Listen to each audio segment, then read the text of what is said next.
Hi అండి. C vitamin ఎక్కువగా ఉన్న చింతాకు పప్పుని ఎలా చేసుకోవాలో ఈరోజు మీకు చూపిస్తాను. దీనికోసం అనేసి ముందుగా ఒక 100 గ్రాముల చింత చిగురు తీసుకొని శుభ్రంగా కడిగి పక్కన పెట్టుకొని, ఒక కుక్కర్ తీసుకొని అందులో 1 కప్పు వరకు కందిపప్పు అండి. ఇదైతే మామూలు కందిపప్పు కాదు, మసూర్ దాల్ అంటారు కదా, ఆ పప్పు అయితే తీసుకున్నాను. టేస్ట్ బాగుంటుంది అండ్ హెల్తీగా కూడా ఉంటుంది. 1 కప్పు మసూర్ దాల్కి 2.5 కప్పు వాటర్ అయితే వేసుకొని కుక్కర్ మూత పెట్టేసి ఒక 4 నుంచి 5 విజిల్లు వచ్చే వరకు ఉడికించుకొని పక్కన తీసి పెట్టుకోండి. ఉడికిన తర్వాత పప్పు చూసారా ఎలా మెత్తగా ఉడికిపోయిందో. దీన్ని పప్పు చెక్క తీసుకొని బాగా మెత్తగా అయితే మ్యాష్ చేసేసుకోండి. ఇలా మ్యాష్ చేసేసిన తర్వాత ఆ పప్పు చెక్కకు అంటుకున్న పప్పును కూడా కొంచెం వాటర్ వేసేసి శుభ్రంగా కడిగి పక్కన పెట్టేసుకొని గెంటితో ఒకసారి కలిపేసుకోండి. ఇలా కలిపేసుకున్న తర్వాత ముందుగా కట్ చేసి పెట్టుకున్న మీడియం సైజు ఉల్లిపాయ, ఒక 4-5 పచ్చిమిర్చీలు వేసి అందులో చింత చిగురు తీసుకున్నాం కదా, చింత చిగురు అయితే వేసేసి బాగా కలుపుకొని లోపలికి కిందికి పైకి బాగా కలిపేసిన తర్వాత ఒక 1/2 టీ స్పూన్ పసుపు, 1 టేబుల్ స్పూన్ పైన కారం వేసుకోండి.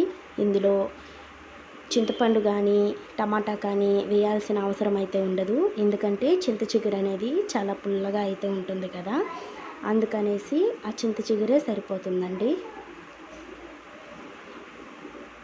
ఇలా వీడియోలో చూపిస్తున్నట్టు కొంచెం వాటర్ వేసుకొని బాగా కలిపేసి కుక్కర్ మూత పెట్టేసుకోండి.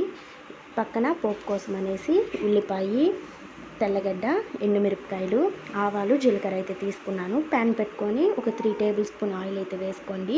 ఆయిల్ బాగా హీట్ ఎక్కిన తర్వాత ఆవాలు, జీలకర్ర వేసేసి అందులో మనం తీసుకున్న ఎండుమిర్చి, ఉల్లిపాయలు, వెల్లుల్లి వేసుకోండి.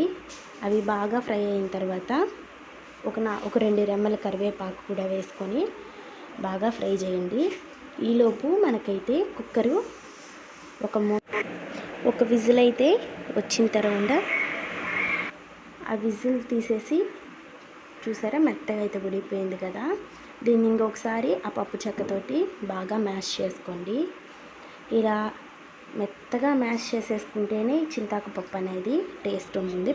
పప్పు ఉంటే అసలు ఏం బాగోదు. ఇలా మ్యాష్ చేసుకున్న తర్వాత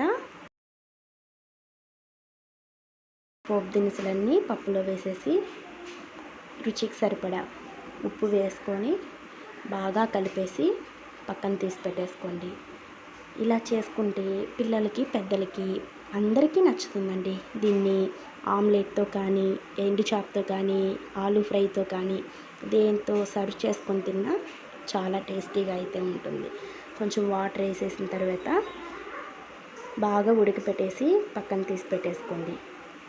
ఇలాగైతే చేసి పెట్టుకోండి. Thank you.